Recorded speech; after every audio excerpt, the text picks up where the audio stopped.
such injuries, nor is the opinion of any witness required as to the amount. In making such calculation, you shall exercise your authority with calm and sensible judgment, and the damages you fix shall be just and reasonable in the light of the evidence.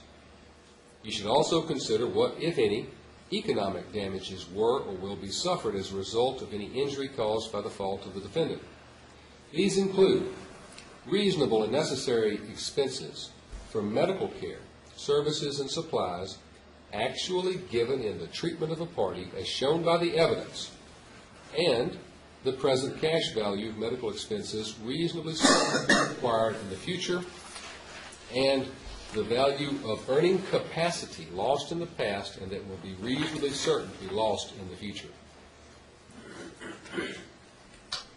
In determining what, if any, award should be made for lost earning capacity, you should consider any evidence of plaintiff's earning capacity, including but not limited to the following: the plaintiff's health, age, character, occupation, past earnings, intelligence, skill, talents, experience, and record of employment.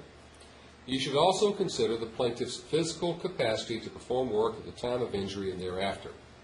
It is not the loss of time or actual earnings that may be recovered, but the loss of the ability to earn. You're not permitted to award speculative damages, which means compensation for future loss or harm, which, although possible, is conjectural or not reasonably certain. However, you should compensate a plaintiff for any loss or harm which is reasonably certain to be suffered as a legal result of the fault of the defendant. I've used the expression present cash value in these instructions concerning damages for future losses that may be awarded to the plaintiff. In determining the damages arising in the future, you must determine the present cash value of those damages.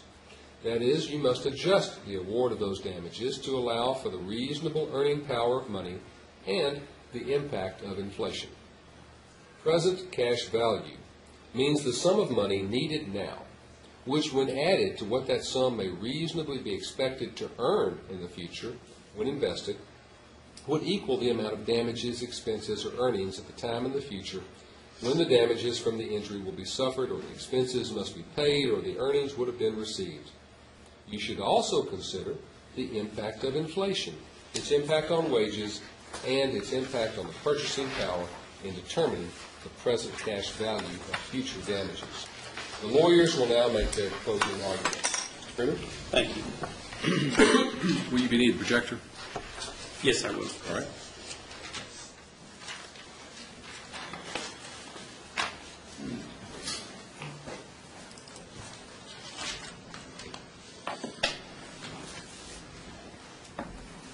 I want to talk for a moment about what it is that we have to prove in this case. As it's coming up,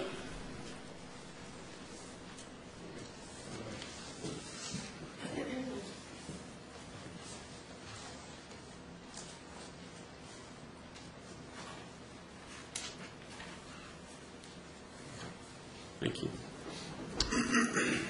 And I'm just referring to the verdict form that. Did they get a verdict form, Your Honor? Yeah, in the back there. Okay. What amount of damages, if any, have been proven by a preponderance of the evidence? I want to talk to you a minute about that term. It's in your book, in your booklet there. The term preponderance of the evidence means that amount of evidence that causes you to conclude that an allegation is probably true. To prove an allegation by preponderance of the evidence, the party must convince you that the allegation is more likely true than not true. You remember my opening statements, I talked to you about the burden of proof, and that it was a burden upon us to tip the scales ever so slightly. Just a preponderance. It wasn't beyond a reasonable doubt. And if that were the burden that we had in this case, we wouldn't have been here for 3 days. We'd probably been here for 3 weeks. We had to call an untold number of witnesses, everybody that had ever treated Mr. Crawford, because that burden made us do this. But in this particular case, the burden is by preponderance. Now, what did we offer you? What proof did I offer you to establish Mr. Crawford had been injured as a result of this accident. It was Dr. Howe, was my first witness. And he testified that in his letter that he wrote, which is exhibit number 1,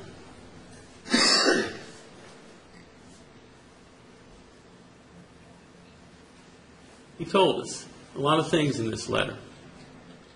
And he told us that Mr. Crawford was going to have to take medication as a result of this injury, that he received a permanent impairment, and that he was out of work for at least 6 months.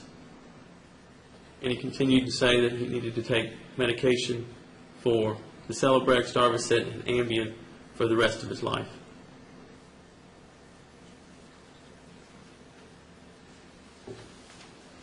And in his deposition, he made clear that as far as he was concerned, the accident was caused with the symptoms Mr. Crawford had were caused by the accident. And there's been a lot of investigation done on Mr. Gilmore.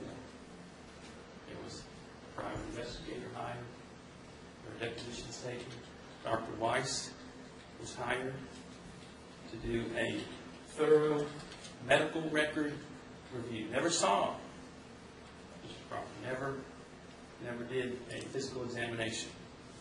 They uncovered not a single medical record that would indicate that he had any prior back problems before this accident. Not a single thing. And you remember Dr. Howe who said, when I see lawyers, I would think that you guys would have done your homework and found that, if there was anything of that nature. And quite frankly, there's been absolutely no proof whatsoever Mr. Crawford had injured his back in the past and had this chronic condition.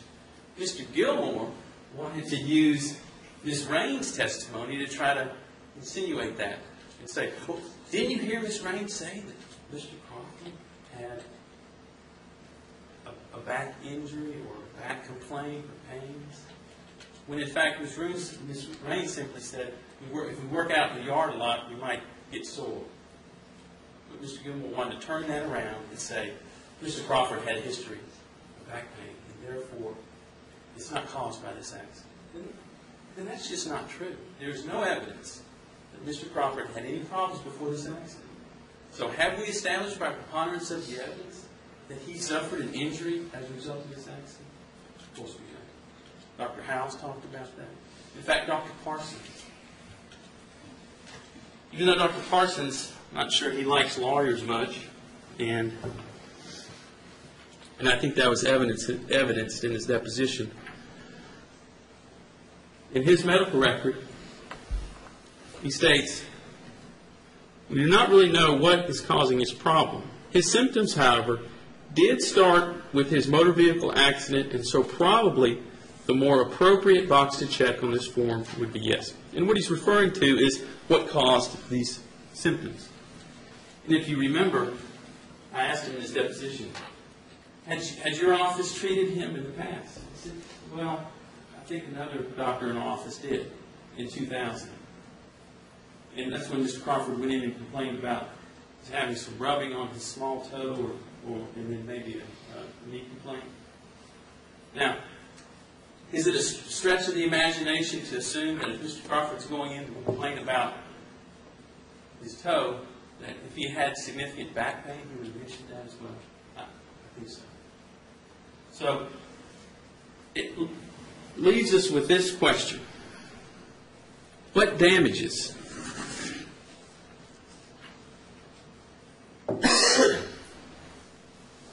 is Mr. Crawford entitled to? Is he entitled to pain and suffering for what he's gone through? I'm not going to be putting an amount in that blank. That's what you'll have to decide, the 12 of you in the closed room. Did Mr. Crawford suffer as a result of this accident? You heard his testimony. You heard Ms. Raines' testimony. You heard Mr. Howe, Dr. Howe say, yeah, he was in pain. I have no doubt about that. That's a category you will have to fill in. And the same is true for pain and suffering in the future. He's taking a lot of medication.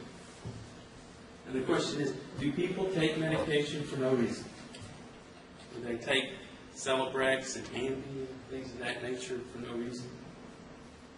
No. Mr. Crawford doesn't. So he is going to suffer in the future, and you'll have to fill in that amount. Permanent impairment. You remember Dr. Weiss saying, well, I don't get permanent impairment unless I can find a structural substrate. What does that mean? The fact of the matter is Dr. Howe, who had no interest in this case, but simply to treat Mr. Crawford, said, this man has a permanent impairment. He will have it for the rest of his life. This is permanent. And he doesn't have an interest in this case. He didn't get paid $1,000 to do a medical record review and then come in here and say, well, I don't think he has a permanent impairment. What's interesting about Dr. Weiss is that he says, if you remember, he said, I don't have any issues with Dr. Howe. And in fact, it's Dr. Howe who trained Dr. Weiss in what he does. So it's one of those things where I wasn't sure if Dr. Weiss was on my side or whether it was on Mr. Gilmore's side. Because if you remember the testimony, he said he didn't have any issues with anything other than he couldn't find a structural substrate of some kind. And that was the reason for not giving the impairment. He didn't even take issue with the 6 months. He said, well, the 6 months out of work, he said, it's kind of on the long end, but if that's what Dr. Howe said, who had seen him for all this period of time, I really don't have that much of an issue. Loss of the ability to enjoy life in the past. That's separate from pain and suffering. And that talks about what Mr. Crawford wasn't able to do up until today that he would have been able to do but for this accident. And that's where Ms. Rain's testimony comes in. He's definitely a changed person. She testified to that. And I'm sure it was difficult for Mr. Crawford to hear that, and I'm sure it was difficult for Ms. Rain to communicate that. But the evidence was there. The evidence was there. In the future, again, you'll have to come up with a reasonable amount for that. And quite frankly, some of you are skeptical because I guess that's kind of the way we are in today's society. We're skeptical about everything. And I asked you in your openings, in my diary and in my opening, that you would check that skepticism at the door before you went back there. Because the judge is asking you to be fair and reasonable and not to bring in any prejudices or biases into the decision-making process. Now let's move on to the economic damages.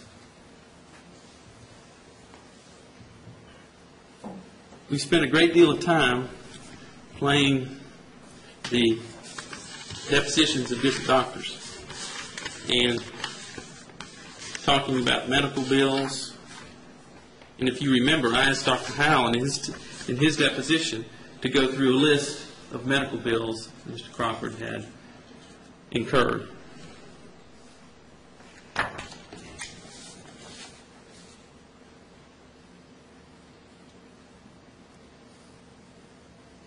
That is what we are asking you to return in this blank for medical care services in the past, $19,328.77. Now let's talk about what those are. The Bone and Joint Clinic, Dr. Parsons, if you remember his testimony, he said, all of my bills and treatment are reasonable and necessary. The Nashville Eye Clinic, that's where Dr. Howe sent Mr. Crawford. He testified that